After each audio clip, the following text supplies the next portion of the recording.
Alors bien, ce matin, j'aimerais qu'on puisse voir la simplicité de l'Évangile au travers d'une histoire de l'Ancien Testament.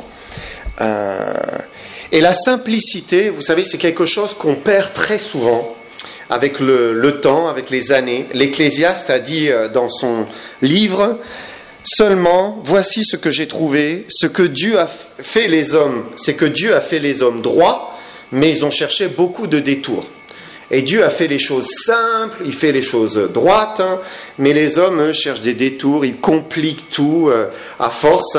C'est aussi ce que l'apôtre a exprimé, l'apôtre Paul, il a dit aux Corinthiens, « Je crains que vos pensées ne se corrompent et ne se détournent de la simplicité à l'égard de Christ. » Encore une fois, voilà. Dieu fait les choses simples et Jésus-Christ s'approche de nous avec simplicité, mais parfois on complique toutes choses.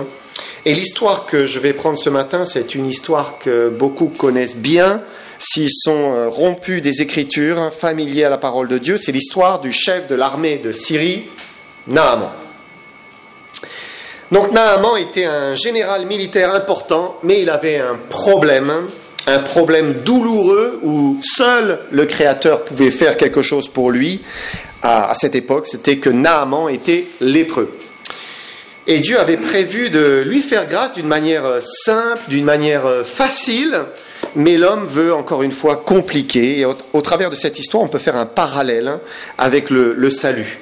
Parce que la Bible, elle est simple, le message est simple, le moyen d'être sauvé est simple, parce que Dieu est simple avec l'homme, mais l'homme est dérangé par cette simplicité, ça le déroute, il veut faire les choses beaucoup plus compliquées, et quand c'est trop simple, beaucoup disent « Oh mais c'est pas possible, c'est trop simple, c'est un mensonge, c'est ridicule, ce n'est pas vrai ». Alors on va voir ensemble cette simplicité de l'Évangile. On va lire ensemble le début, on va lire l'histoire petit à petit, mais donc on est au premier verset du chapitre 5 du deuxième livre des rois. 2 Rois 5, verset 1.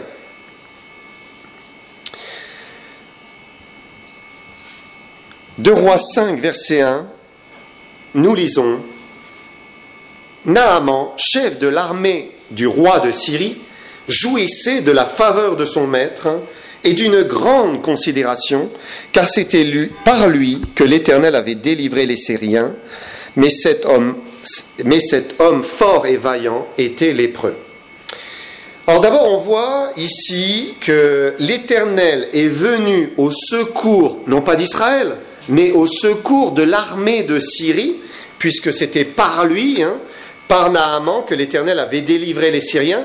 Ça veut dire que durant cette période, Dieu soutenait les Syriens aux dépens d'Israël, forcément.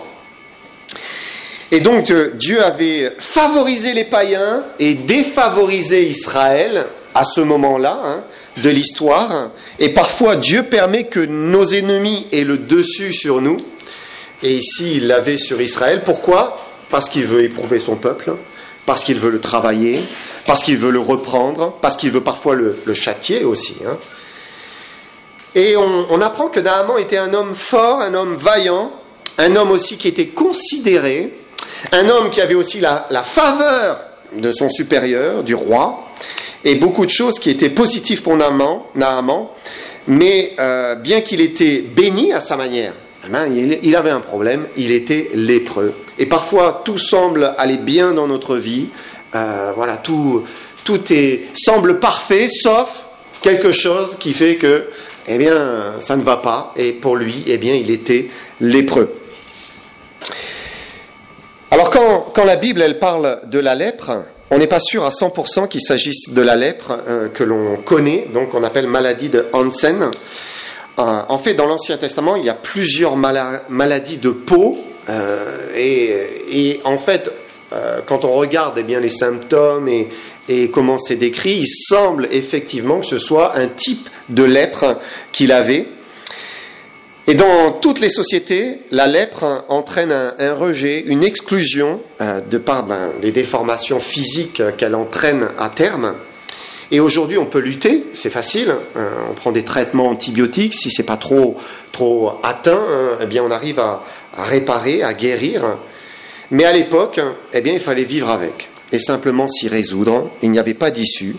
Et Naaman était un chef qui était très fier de ses exploits. Mais la lèpre, ça devait être une profonde humiliation pour lui. Il réussissait tout, mais il avait ça qui, voilà, ça ne fonctionnait pas, et ça devait le briser dans sa arme, dans sa fierté de chef militaire. Jésus a dit, le salut vient des Juifs. Le salut vient des Juifs. Et c'est touchant de voir que déjà c'était une réalité à l'époque, puisque Dieu va permettre que le salut parvienne à Naaman, la délivrance, au travers d'une petite juive, une esclave. Alors on va lire la suite. On lit versets 2 et 3. Or les Syriens étaient sortis par troupes, et ils avaient emmené captive une petite fille du pays d'Israël, qui était au service de la femme de Naaman. Et elle dit à sa maîtresse, « Oh, si mon Seigneur était auprès du prophète qui est à Samarie, le prophète le guérirait de sa lèpre. » Et donc c'est une petite fille juive, jeune fille, on ne sait pas quel âge elle a, qui va donner la solution à Naaman, une enfant qui connaissait l'Éternel, qui savait que le prophète de l'Éternel Élisée eh bien, pourrait certainement intervenir en sa faveur. Alors qu'est-ce que c'est que cette petite fille ? C'est simplement un témoin. Elle est juste un témoin qui va témoigner de son Dieu, le Dieu d'Israël, qu'il peut faire quelque chose pour Naaman. Et pourquoi elle témoigne de son Dieu ? Eh bien parce qu'elle croit en lui. Elle a une foi profonde. Elle a entendu parler du prophète, peut-être du prophète Élie auparavant, et puis ensuite du prophète Élisée, et elle a une foi profonde que Dieu peut intervenir. Et comment elle témoigne ? Elle témoigne avec simplicité. Vraiment la simplicité d'un enfant, naturel, par une phrase comme ça sort de son cœur, c'est spontané. Et Dieu aurait pu envoyer, déjà le prophète Élisée en lui disant « Mais va frapper à la porte de Naaman et dis-lui que je veux le guérir ». Mais non, il a choisi d'utiliser un témoin qui va lui parler du vrai Dieu. Elle va lui dire « Dieu peut te guérir. Si tu vas vers lui, Dieu te guérira ». Et Dieu agit toujours de la même manière aujourd'hui.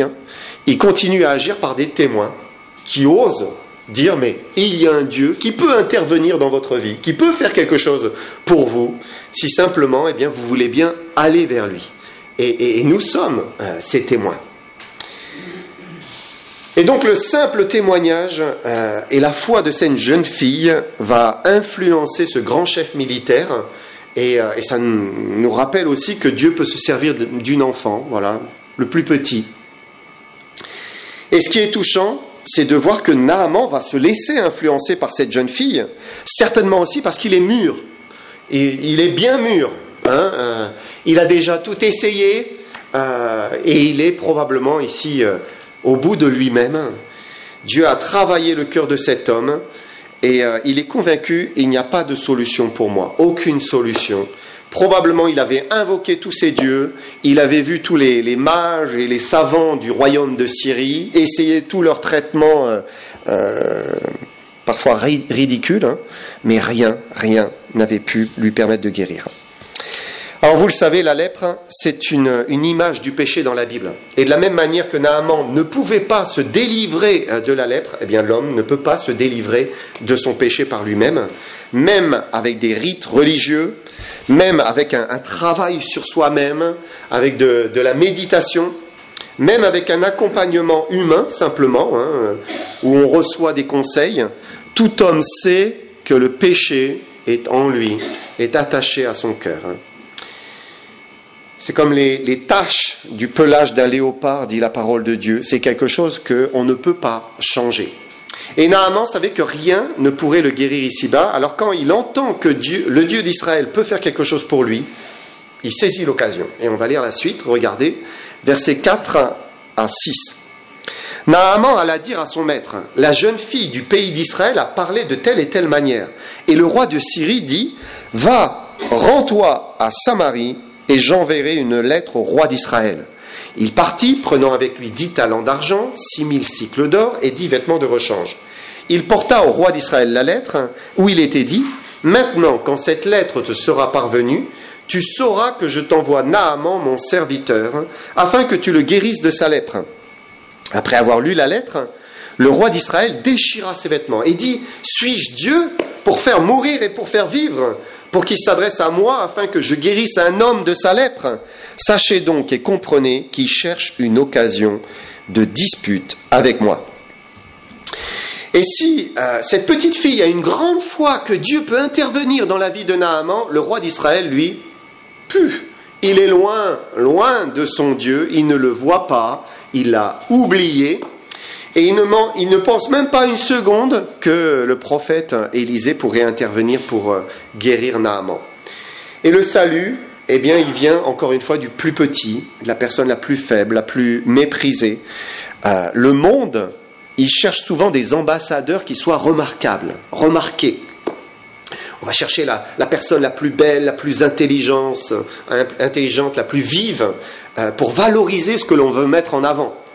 Par exemple, il y a telle marque de parfum qui va mettre un mannequin remarquable, telle société qui met une vedette pour vendre son produit, ou bien telle secte ou mouvement qui va mettre un bel acteur.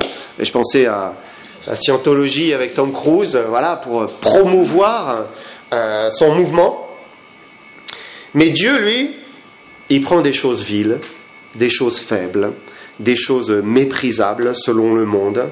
Ici, il prend un enfant et une esclave, et puis une juive. Et il ne s'est même pas servi du roi d'Israël, qui était probablement Joram, un roi infidèle, mais il a pris cet enfant. Et Dieu voulait faire grâce à Naaman. Et Naaman était dans une démarche de recherche. Là, ça y est, il a envie de recevoir cette guérison, de rencontrer le Dieu d'Israël. Alors, eh bien, quand un homme cherche Dieu, eh bien, Dieu le cherche aussi. Alors, on lit au verset 8 à 10. Lorsqu'Élisée, homme de Dieu, apprit que le roi d'Israël avait déchiré ses vêtements, il envoya dire au roi, « Pourquoi as-tu déchiré tes vêtements ? Laisse-le venir à moi, et il saura qu'il y a un prophète en Israël. » Naaman vint avec ses chevaux et son char, et il s'arrêta à la porte de la maison d'Élisée. Élisée lui fit dire par un messager, « Va et lave-toi 7 fois dans le Jourdain, ta chair redeviendra saine, et tu seras pur. » Quoi de plus simple que de se tremper 7 fois dans le Jourdain, s'immerger 7 fois et ressortir avec une peau, voilà, comme la peau d'un bébé, une peau saine. C'est simple. Même aujourd'hui, c'est plus compliqué de guérir de la lèpre. Il faut suivre un traitement et des antibiotiques et pendant un certain temps. Il faut que les plaies se cicatrisent. Et puis même si les membres ont commencé à s'atrophier, on peut pas faire grand-chose aujourd'hui. Mais ici, la solution de Dieu, elle est simple, merveilleusement simple. Et c'est la délivrance, c'est la guérison, c'est le salut de Naaman. Et il n'y a rien de compliqué. Et on peut faire le parallèle avec l'Évangile. Pour sauver un homme de son péché, mais c'est extrêmement simple. C'est très très simple. Pas de choses sophistiquées, compliquées, voilà, de l'érudition. Non, pas du tout. Et c'est pour ça que même les enfants peuvent comprendre le salut et le recevoir pour eux-mêmes. Simplement, vous connaissez le livre sans parole, 5 couleurs, de l'or, du noir, du blanc, du rouge, du vert, et puis on explique un salut qui est très très simple. Jésus a dit, je vous le dis en vérité, si vous ne vous convertissez et si vous ne devenez comme les petits enfants, vous n'entrerez pas dans le royaume des cieux. Et si l'évangile est très simple, Dieu demande qu'on l'accepte, qu'on le reçoive aussi avec simplicité. C'est comme un enfant qui accepte les choses avec simplicité. L'adulte, il va compliquer, il va embrouiller, il n'accepte pas la simplicité des desseins de Dieu. Jésus-Christ a payé à notre place, tout le monde peut comprendre ça. Pas besoin de faire des hautes études pour comprendre quelqu'un qui paye à notre place, même un enfant comprend ça. Je lisais dernièrement un petit garçon, c'est arrivé je crois cette semaine, un petit garçon qui était avec sa petite sœur, le petit garçon a 6 ans, la petite sœur a 4 ans. Vous avez peut-être lu ce fil d'information et ils se sont fait attaquer par un berger allemand. Le berger allemand voulait s'en prendre à la petite fille Et le petit garçon de 6 ans, s'est jeté devant pour protéger sa petite sœur. Et c'est lui qui a été défiguré. Hein. Je ne sais plus, mais je pense 60 points de suture. Enfin, l'histoire se finit bien. La petite sœur n'a rien eu. Le petit garçon a une belle cicatrice. Hein, et il sera récompensé par un super-héros, un acteur qui va lui offrir un bouclier de Captain America. Et voilà, l'idée de prendre la place de quelqu'un pour protéger, même un enfant de 6 ans, il arrive à le comprendre et il veut le faire pour sauver. Et la Bible dit qu'un innocent est mort pour des coupables. Ça veut dire que Jésus a voulu nous protéger de la mort, nous protéger du jugement qui frappe les pécheurs coupables. Alors il est descendu et il a subi notre jugement. Il est mort à notre place pour que nous puissions être pardonnés. Et c'est simple, c'est très simple. La mort de Jésus nous disculpe devant Dieu et nous rend innocents, puisqu'un autre a été jugé à notre place. C'est pour cela qu'il est dit, le sang de Jésus nous purifie de tout péché. Alors maintenant, qu'est-ce que Dieu demande ? Eh bien simplement de reconnaître son péché, de s'en repentir, de croire vraiment que Jésus a payé pour nous, rien de plus, c'est très simple. Aussi simple que se plonger 7 fois dans le Jourdain. Et Dieu a choisi cette simplicité pour nous sauver. Il aurait pu faire quelque chose de très compliqué. Il aurait pu. Mais il a choisi la simplicité. Pourquoi ? Alors on va voir maintenant pourquoi cette simplicité de l'Évangile. La première chose, c'est que la simplicité de l'Évangile est un remède... Pardon. La première chose, c'est que la simplicité de l'Évangile est un remède contre l'orgueil. Et on va lire la suite, versets 11 et 12. Naaman fut irrité et s'en alla en disant « Voici, je me disais, il sortira, le prophète sortira vers moi, il se présentera lui-même, il invoquera le nom de l'Éternel, son Dieu, il agitera sa main sur la place et guérira le lépreux. Les fleuves de Damas, d'Abana, l'Abana et le Parpar ne valent-ils pas mieux que toutes les eaux d'Israël ? Ne pourrais-je pas m'y laver et devenir pur ? Et ils sont retournés et partaient avec fureur. » Et là, on voit que la simplicité de l'Évangile est un remède contre l'orgueil. Naaman voyait son salut, mais d'une autre manière que ce que le prophète de Dieu proposait. D'abord, on a lu qu'Élisée envoyait un messager pour lui dire de se tremper dans le Jourdain. Mais là, quelle offense ! Comment ça ? Quelle offense ! Le chef de l'armée. Cet homme vient avec toute sa suite, sa fanfare, on a envie de dire. Ce n'était pas n'importe qui. Et comment le prophète ne daigne même pas sortir pour lui donner le message. Il envoie un serviteur. Et en plus, il lui demande quelque chose de ridicule pour le guérir de sa lèpre. Alors il est blessé dans son orgueil, il ne l'accepte pas, il repart plein de fureur, plein de colère. Et la simplicité de l'Évangile, c'est quelque chose qui est humiliant pour l'homme. Qu'on lui demande, par exemple, de respecter 650 commandements, de faire un pèlerinage de vie, de dégrainer régulièrement un chapelet de prières, et l'homme est satisfait. Ça, c'est bien. C'est quelque chose de méritoire, il est satisfait.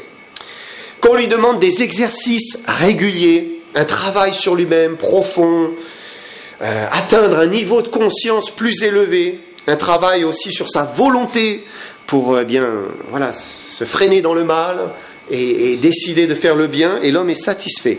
Ça pèse, ça compte, ce sont des efforts. Qu'on lui demande de faire des bonnes œuvres, et tout va bien. Là, ça le satisfait. Qu'on lui demande même de défendre sa foi par les armes, de se battre, d'en mourir, de devenir un martyr, et l'homme est satisfait. Qu'on lui demande des milliers de prières, d'ablutions, de rituels, et l'homme est d'accord, il méritera.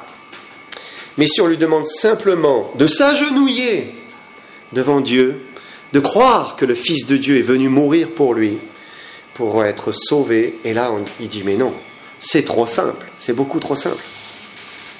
Et cette simplicité voulue par Dieu, c'est un remède à l'orgueil.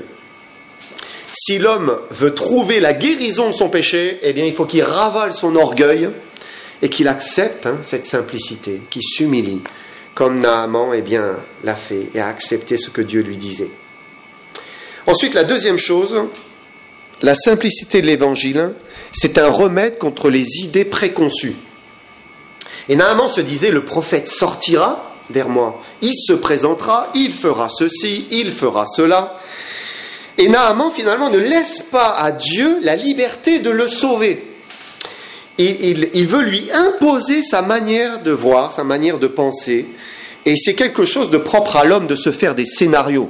On se fait tout le temps des scénarios. On s'imagine, ça va se passer comme ça, et comme ça, et comme ça. Bon, c'est normal, Même à l'époque, il n'y avait pas encore de film, mais tous les hommes étaient déjà des scénaristes. Ils se faisaient déjà leur scénario. Et concernant Dieu et le salut, on a aussi tous des idées qui sont préconçues. Et Dieu renverse tout cela avec la simplicité de l'Évangile. Et ça n'a rien à voir, finalement, de ce que les hommes pensent dans le monde.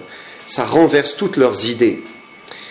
Toutes les religions, quand vous les analysez, elles sont l'expression de ce que l'homme pense pour être sauvé. C'est comment être sauvé ? Ça s'exprime au travers des religions selon les pensées des hommes et chacun a sa sauce, chacun a sa manière de voir. Mais Dieu renverse tout cela. L'homme veut mériter et Dieu dit non, je te donne gratuitement. Et pour pouvoir être sauvé, il faut mettre de côté toutes ces idées préconçues et accepter cette simplicité de l'Évangile, parce qu'il n'y a pas d'autre moyen. Naaman se disait, les fleuves de Syrie valent mieux que le Jourdain. Mais ce n'est pas à l'homme de choisir le chemin de son salut. On entend souvent, mais de toute façon, moi je crois aussi en Dieu, mais j'ai ma manière de voir, j'ai mon chemin finalement. Chacun a son chemin, voilà. Et ce qui compte, c'est d'arriver tous au même Dieu, au seul Dieu. Et Jésus dit, mais non, il n'y a qu'un chemin. Je suis le chemin, la vérité et la vie. Nul ne vient au Père que par moi. Et Dieu nous a montré que l'unique chemin, c'était Jésus-Christ. Il n'y a de salut en aucun autre. Car il n'y a sous le ciel aucun autre nom qui ait été donné parmi les hommes par lequel nous devions être sauvés. Et donc il n'y a personne d'autre qui est mort pour nous. Et Naaman devait accepter aussi la voie de salut qu'Élisée lui présentait. Et voilà, chacun doit accepter avec simplicité le chemin que Dieu nous montre. Alors finalement, Naaman va faire ce qu'il doit, mais non sans recevoir un dernier coup de pouce. Regardez versets 13 et 14. Mais ses serviteurs s'approchèrent pour lui parler et ils dirent, « Mon père, si le prophète t'avait demandé quelque chose de difficile, ne l'aurais-tu pas fait? Combien plus dois-tu faire ce qu'il t'a dit? Lève-toi et tu seras pur. » Il descendit alors et se plongea 7 fois dans le Jourdain, selon la parole de l'homme de Dieu. Et sa chair redevint comme la chair d'un jeune enfant, et il fut pur. Et là, on voit cette simplicité merveilleuse qui ouvre toutes les possibilités, qui n'a pas de limite, la simplicité de Dieu. Mais troisièmement, on peut dire que la simplicité de l'Évangile, c'est un remède aussi contre les inégalités. Parce qu'en offrant un salut qui est gratuit, qui est simple à comprendre, à saisir, Dieu ouvre le salut pour tous les hommes, toutes les femmes, tous les hommes, tous les enfants, tous sont acceptés. Il suffit de se repentir, il suffit de croire, donc il n'y a rien de difficile, il n'y a rien d'irréalisable. C'est aussi simple que de descendre 7 fois dans l'eau, c'est aussi simple que de prendre un verre d'eau et boire un verre d'eau. Voilà, boire un verre d'eau, c'est très simple. Jésus a dit, la parole de Dieu dit, que celui qui a soif vienne et qu'il boive de l'eau de la vie. Voilà, boire un verre d'eau. C'est aussi simple que passer une porte. Passer une porte, c'est simple. Jésus a dit, je suis la porte. Si quelqu'un entre par moi, il sera sauvé. C'est très simple. Et Dieu a fait les choses très simples pour que chacun y ait accès. Personne ne pourra dire, c'est trop difficile. Trop difficile. Ce n'était pas à ma portée. C'était au-delà de mes forces. Ou ça ne m'est pas tombé dessus. Oh, vous avez la foi, moi je ne l'ai pas. Personne ne pourra dire ça. Tout le monde peut croire, du plus petit au plus grand. Parce que faire confiance, c'est une capacité humaine, naturelle. Alors Naaman a ravalé son orgueil, et puis il est allé au Jourdain, il s'est trempé 7 fois, et là il est dit, selon la parole de l'homme de Dieu, eh bien il a été guéri. Il est ressorti aussi pur, avec une peau aussi saine que celle d'un bébé. Alors aujourd'hui on se fait des masques d'argile pour avoir une peau un peu mieux, hein. On met des crèmes. Aujourd'hui c'est... j'ai vu que sur les marchés, c'était la crème au lait de chèvre, hein, qui avait le vent en poupe. Hein, peut-être avez-vous acquis cette petite crème, je ne sais pas. Mais que faire quand la peau est atteinte par la lèpre? Qu'est-ce qu'on peut faire? Et Naaman pouvait s'attendre même à des séquelles de sa lèpre. Mais sa chair est redevenue comme la chair d'un enfant. C'est miraculeux. Parce que lorsque Dieu intervient pour sauver, eh bien c'est un renouvellement complet. Hein. Naaman avait une peau neuve, et pour lui c'était une nouvelle vie qui commençait. Tout comme le salut dans la Bible. Quand on vient à Jésus-Christ, c'est une nouvelle vie qui commence. Choses anciennes sont passées, voici toutes choses sont devenues nouvelles. Alors versets 15 et 16, Naaman retourna vers l'homme de Dieu avec toute sa suite. Lorsqu'il fut arrivé, il se présenta devant lui et dit, « Voici, je reconnais qu'il n'y a point de Dieu sur toute la terre, si ce n'est en Israël. Et maintenant, accepte, je te prie, un présent de la part de ton serviteur. » Élisée répondit, « L'Éternel dont je suis le serviteur est vivant, je n'accepterai pas. » Naaman le pressa d'accepter, mais il refusa. Et là, on peut voir la reconnaissance de Naaman. Soudain, cet homme dur, orgueilleux, est transformé par cette expérience de guérison.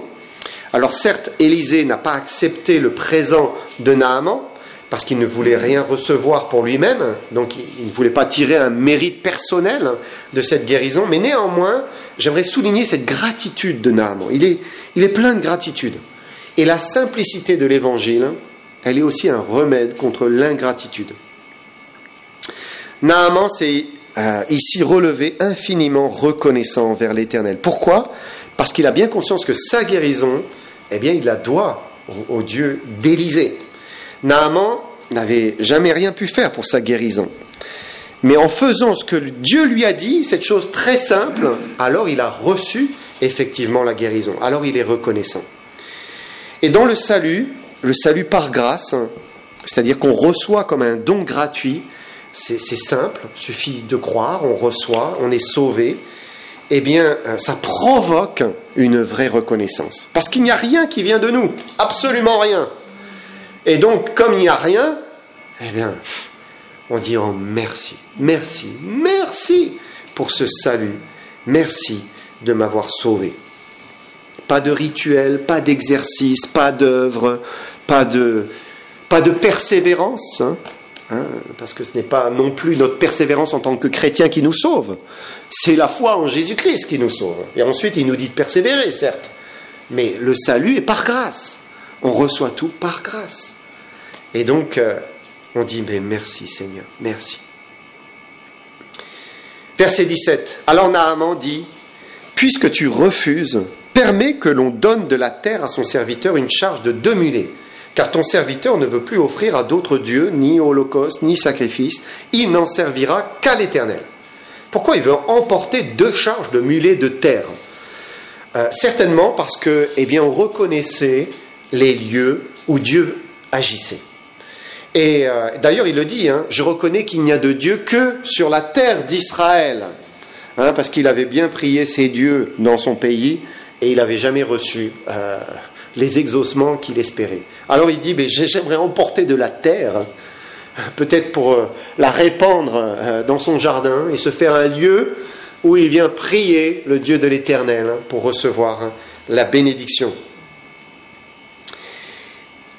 Et la simplicité, c'est aussi un remède contre l'incertitude. Pourquoi ? Parce que, pour continuer avec Naaman, avant sa guérison, la lèpre avait certainement balayé ses convictions. En qui croyait-il ? Qu'est-ce qu'il pouvait espérer ? Il n'avait plus vraiment de conviction. L'épreuve l'avait plongé dans l'incrédulité, le désarroi, l'incertitude. Mais maintenant qu'il a rencontré le Créateur, qu'il a reçu cette guérison, il sait que le Dieu des Juifs, c'est le vrai Dieu. Dieu avait fait un miracle, alors il savait qu'il était le vrai Dieu. Et c'est la même chose pour l'Évangile. Ça donne une certitude. Une fois qu'on croit en lui, on croit en Jésus-Christ mort pour nous, eh bien il vient planter une certitude de la connaissance de Dieu dans notre cœur, l'assurance de la vie éternelle. Pour Naaman, c'est terminé. Il n'adorera plus que l'Éternel. Il le dit. Ça, c'est la caractéristique d'un chrétien né de nouveau. Il est offert, entièrement consacré à Jésus-Christ et à son Père. Il connaît maintenant l'Éternel et c'est une certitude profonde, définitive. Maintenant, si Naaman vient de prendre une décision qui est ferme, de ne plus adorer d'autres dieux que le vrai Dieu, soudain, il pense à sa fonction. Il est le chef de l'armée du roi de Syrie. Et là, il commence à avoir une crainte dans son cœur. Regardez, on va lire verset 18. « Voici toutefois ce que je prie l'Éternel de pardonner à ton serviteur. Quand mon maître entre dans la maison de Rimon, pour s'y prosterner, et qu'il s'appuie sur ma main, je me prosterne aussi dans la maison de Rimon. Veuille l'Éternel pardonner à ton serviteur, lorsque je me prosternerai dans la maison de Rimon. » Rimon, un faux dieu. Et on voit ici que Naaman entrevoit que sa nouvelle conviction, sa foi, implique. Soudain, il discerne. Il sait le bien, le mal, le vrai Dieu, la vérité. Il commence à tout voir. Alors, comment il va faire ? Il est au milieu d'un peuple païen, idolâtre. Il sert un roi qui est idolâtre. Et il est certain qu'une fois que l'homme croit dans le seul vrai Dieu, eh bien, il y a des choses, il ne peut plus les faire. Il y a une transformation qui est obligée, une réformation qui est obligée. Mais les choses se font petit à petit. Naaman vient juste de prendre cette décision, il n'adorera plus un autre Dieu. Alors, et c'est touchant cette parole d'Élisée qui lui dit, verset 9, « Va en paix ». Va en paix, verset 19, pardon. Et certainement ce « va en paix » ne le dédouane pas de ce qu'il devra sûrement faire un jour. Vraiment, peut-être quitter, je ne sais pas, le roi de Syrie, j'en sais rien. Mais Élisée sait que Dieu s'occupera de lui, que Dieu le fera, il le conduira dans sa foi nouvelle. Alors, bien simplement pour conclure, je l'ai dit au début, Dieu a fait les choses simples et les hommes compliquent absolument tout. Et l'évangile, c'est un message très simple, tellement simple qu'on le méprise, on n'y prend pas garde, on en rigole, on se moque de Jésus-Christ crucifié. Mais la Bible dit c'est la sagesse, c'est la puissance de Dieu. L'évangile, c'est la sagesse, c'est la puissance de Dieu. Un message simple pour sauver les hommes. Naaman aurait pu persévérer dans son orgueil, son mépris, ses idées préconçues. Il aurait pu s'enfermer dans sa manière de voir Dieu, de voir comment être sauvé ou guéri, et il serait décédé dans sa lèpre. Et si le pécheur aujourd'hui meurt dans son péché, mais c'est son choix. C'est parce qu'il n'accepte pas cette simplicité de l'évangile. Il meurt parce qu'il refuse la simplicité que Dieu lui présente, la grâce qui est offerte pour quiconque croit en Jésus-Christ. Alors heureusement, tous ne refusent pas. Si nous sommes là, c'est que nous avons cru. Tous ne refusent pas. Mais notre part, c'est d'être des témoins, des simples témoins, qu'on témoigne avec la simplicité de l'Évangile. Jésus, notre Sauveur, qui est mort pour eux. Est-ce que nous osons encore témoigner ? Est-ce qu'on a encore cette spontanéité de cette petite fille qui dit « Moi, je connais un prophète qui pourrait te guérir. L'Éternel, le vrai Dieu, c'est lui qui te guérira. » on perd cette simplicité. Hein. On n'a plus cette fraîcheur et dire mais Jésus peut faire quelque chose pour vous. Et on a besoin de retrouver parfois cela. Un jeune chrétien, il témoigne de sa foi avec simplicité, avec spontanéité. Il le fait et Dieu le bénit. Combien de personnes jeunes dans la foi amènent d'autres au salut? Mais parce qu'il y a la spontanéité. Hein. Ce n'est pas la connaissance qui leur permet d'amener au salut, puisqu'ils savent une chose, Jésus m'a sauvé. Et c'est la même chose pour nous. Hein. Si on retrouve cette spontanéité, et voilà, il faut saisir les occasions et parler avec simplicité de notre Sauveur. On manifeste notre foi et Dieu bénit notre foi. Même si les gens pensent que c'est trop simple, tant pis. Hein. Mais on le fait, on le fait. Que Dieu puisse nous garder avec cette même attitude de cœur et qu'il puisse sauver dans sa grâce. Que Dieu vous bénisse.